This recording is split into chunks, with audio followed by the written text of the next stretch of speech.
Mensagem do céu. Vamos lá, queridos. Mensagem do céu hoje, seguindo aí o curso de Mishlei. Vamos lá, amados. Olha só, Mishlei 27, versículo 19. Como na água a face mostra a face, assim o coração de um homem mostra um homem. Se você derramar água num vaso ou numa vasilha, não é? E olhar para ele, você verá sua face ali refletida. Similarmente, se você tem conhecimento, poderá dizer o que passa no coração do seu amigo.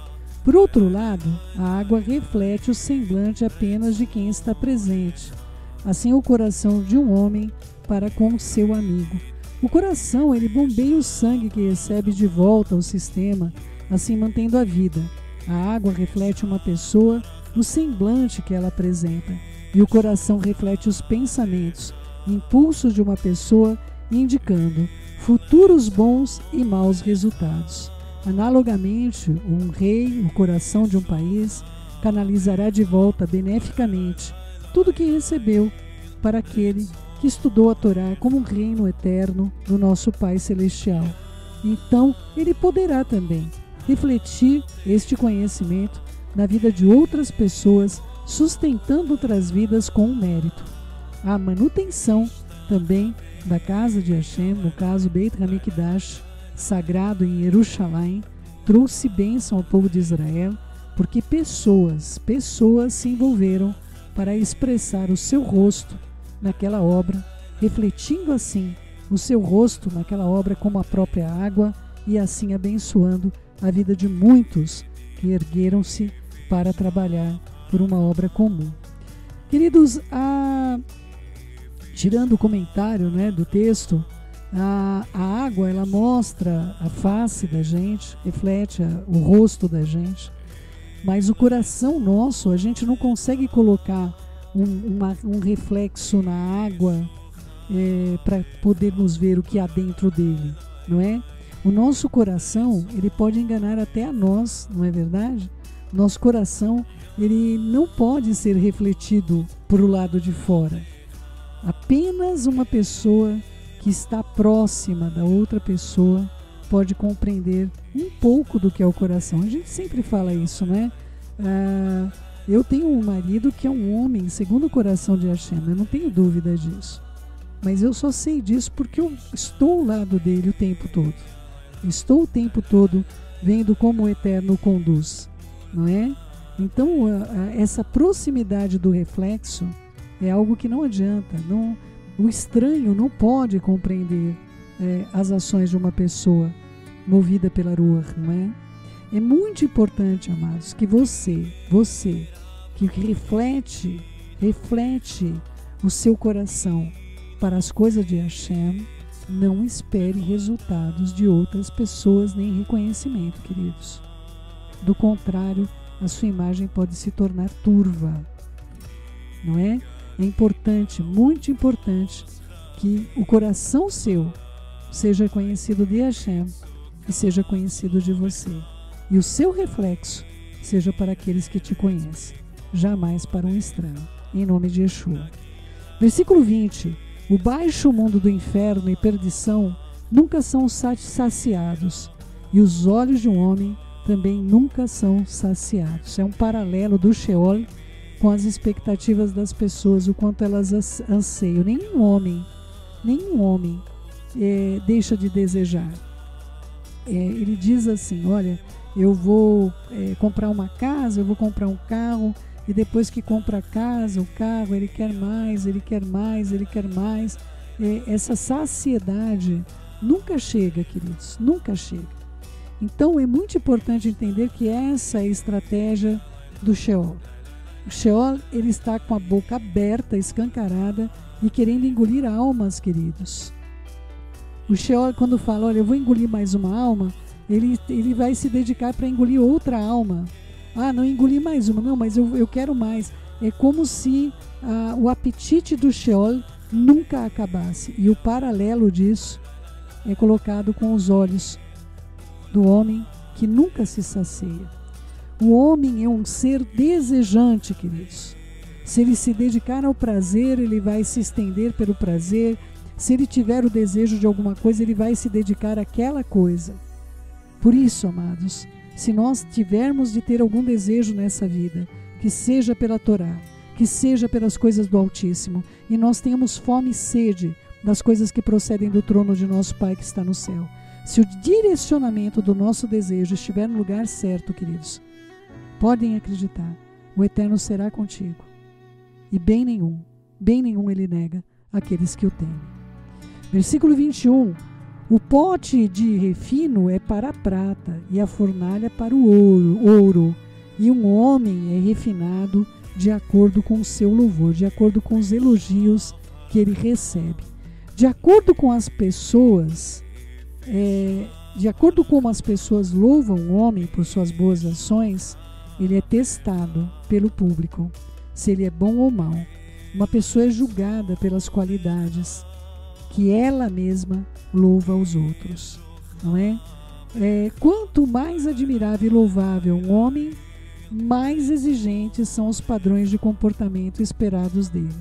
E daí a sua purificação e refinamento é muito mais elevada do que outras pessoas. Uma pessoa que estuda a Torá, ela enfrenta muitas aflições com relação às coisas do Eterno do que outras pessoas que não se dedicam a isso. Mesmo as suas menores investidas serão nominadas e pesadas grandemente perante outros olhos, não é?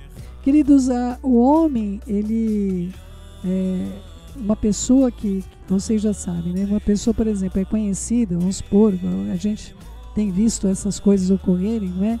Uma pessoa faz algumas coisas ou acontece de ter algum equívoco, algum erro, o julgamento sobre essa pessoa é muito maior do que para um desconhecido, uma pessoa que não tem representação perante outras vidas, não é? Então, o peso, queridos, sobre as nossas vidas também é intenso, e também de todos os líderes que se colocaram à disposição do Eterno para fazer alguma coisa para ele pelo seu chamado. Então, um homem é provado pelos elogios que recebe quando ele também se sente na condição de recebê-los. É muito importante que você tenha esse entendimento. Quantas vezes as pessoas foram louvar homens e mulheres do Eterno e eles disseram, louve a Hashem, dê glória a Ele, porque Ele é digno de louvor, não é? Nada de bom nós trouxemos à terra e nem podemos trazer. Se algo de bom é feito pela vida de quem quer que seja, isso vem somente pela mão e pelo dedo de Hashem. Tá bom? Versículo 22. Embora você triture um cético com pilão no meio do grão do almofariz, seu ceticismo não vai se afastar dele. Deixa eu ver essa tradução nossa, queridos, que essa tradução ficou tão diferente da nossa aqui, que eu vou querer dar uma lida aqui na nossa tradução. Como é que tá isso aqui, né? Que coisa. Vamos lá. Capítulo 27, versículo 22. Vamos lá, queridos. Ainda que pises o insensato com mão de grau, entre grãos pilados de cevada, não vai sair dele a sua estultícia, não é? Vamos ler o comentário aqui. Olha, o trigo e a cevada devem ser triturados no almofariz para remover o debulho que está fortemente preso ao grão. Mesmo que o cético perceba que o céu o está triturando, com o mesmo propósito, ele vê que os outros estão se arrependendo e ele permanece intransigente nas suas próprias dúvidas e negações. Nenhuma quantidade de aflição pode refiná-lo ou remover dele a sua impureza. Que tristeza, queridos. E a gente está atravessando um momento, não é? Onde era para estar expressando aí a unidade, o amor, o companheirismo, a parceria, não é? Jamais o individualismo, jamais posições contrárias àquilo que o Eterno tem para as nossas vidas. Por outro lado, o tolo que conhece a validade da sabedoria, mas não permitirá que ela interfira nos seus prazeres, nas suas direções e na sua própria vontade. Ele pode ter a educação vinda do Eterno, que muitas vezes trará sobre a vida dele punições e repreensões com o fim do arrependimento. Mas, se mantiver uma posição simplória, jamais permitirá se desviar do mal e assim não trará benefício para outros, não é? É interessante que os comentários, né, no caso aqui o Rabino Malbim, é interessante que os comentários sempre dos rabinos enfocam a responsabilidade que o nosso testemunho traz sobre a vida de outras pessoas, não é? O nosso posicionamento traz sobre a vida de cada um. Versículo 23. Conheça bem a condição dos seus rebanhos e dê atenção aos seus... na tradução nossa aqui ficou bem melhor, né? Deixa eu ver aqui. Procura saber o estado das tuas ovelhas e cuida bem dos teus rebanhos. E está junto com o versículo seguinte: pois a riqueza não dura para sempre, nem a coroa dura por todas as gerações. São dois versículos juntos, versículo 23 e versículo 24. Se você for rico com prata e ouro, talvez a sua riqueza não dure para sempre. Portanto, não despreze as pequenas coisas. Trata-se da coroa da realeza, que cada um de nós que iremos herdar o trono, herdar a coroa da vida, não é verdade? Temos de guardar. O Eterno pede para nós termos entendimento, queridos, de que riqueza, nossa riqueza, ela pode não durar para sempre, se a nossa atenção com as coisas do sagrado não forem atenciosamente observadas, não é? É importante ter entendimento, amados, que o conhecimento do estado dos rebanhos faz muitas vezes que nós vamos descobrir o que é ovelha, o que é bode, o que é... Nós vamos compreendendo o estado dos nossos rebanhos, não é? E o estado de exigência dos rebanhos, muitas vezes, queridos, a ovelha, tudo que a ovelha deseja tá próximo, queridos. Não existem exigências, não existe peso sobre ovelhas, não é? Eu tenho filhos meus que, Baruch Hashem, pela vida deles, queridos, tudo que eles desejam é que a gente esteja unidade orando, buscando a presença do nosso Pai, que nós estejamos unidos em amor. Não há um interesse atrelado a nada disso, não é? Eu agradeço ao Eterno pela família que Ele me constituiu, porque Ele é bondoso, não é? Não existe uma obrigatoriedade. A gente tem prazer de andar, queridos, com pessoas do bem, não é? Então que o Eterno cerque vocês de boas pessoas, de pessoas que amem sua família, amem uns aos outros, não é? E todas as coisas certamente serão prazerosas. E a sua coroa da vida, ela pode ser mantida não pelo seu poder, mas pelo poder de quem deu essa coroa para a sua vida e para a minha vida, se nós formos fiéis até a morte. Versículo 25. Quando o feno é ceifado e a grama aparece, o capim das montanhas é colhido. Então haverá cordeiros para sua roupa, bodes ao preço do campo, e leite de cabra suficiente para o seu alimento, para o alimento da sua casa e sustento daqueles que estão contigo, não é? Muitas vezes, queridos, o feno é carregado e algumas vezes o capim das montanhas é colhido e consumido. Portanto, nós temos de nos preparar para o tempo de necessidade.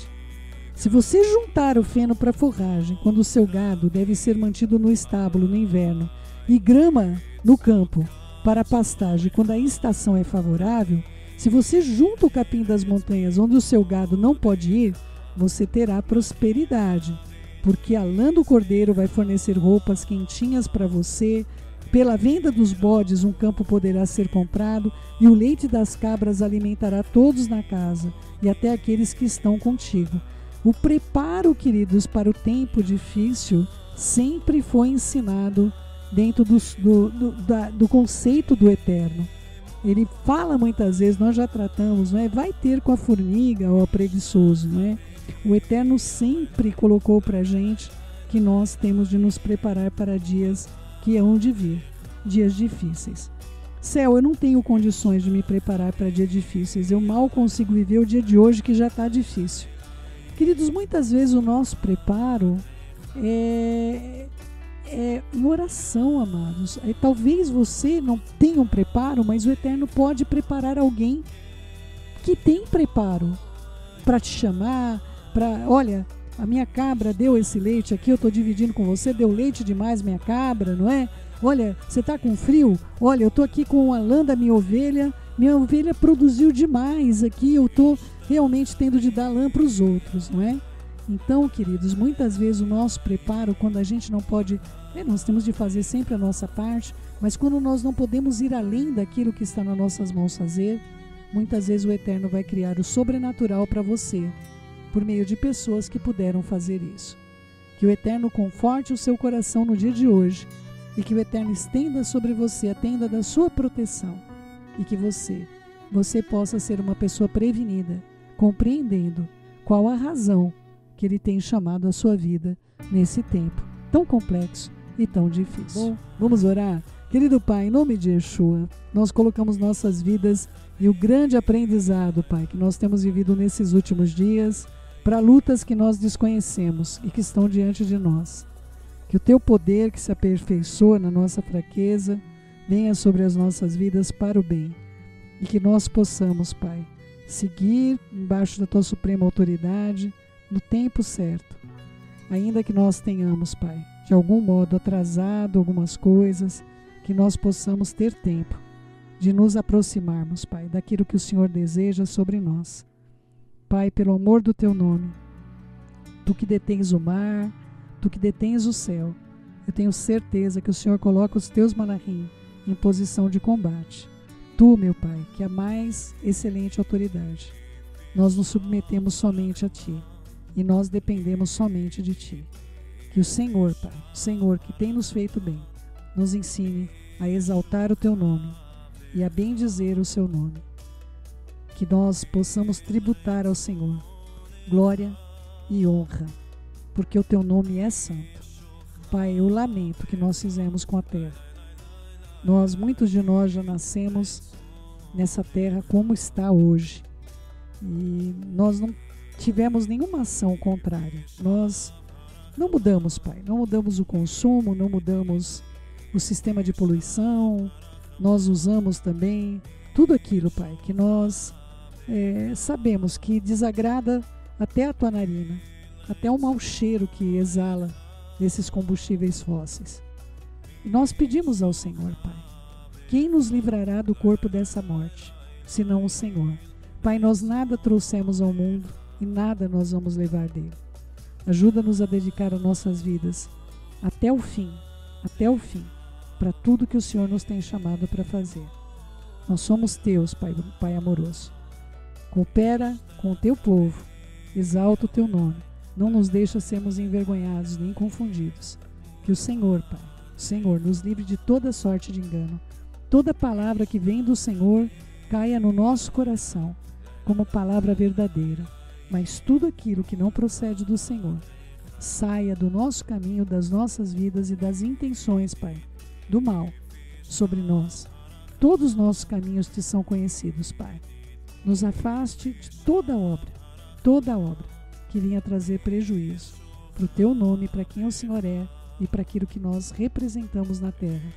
Fica conosco, bondoso de Israel, é o que nós Te suplicamos. Beshem Yeshua HaMashiach, que assim seja, assim seja.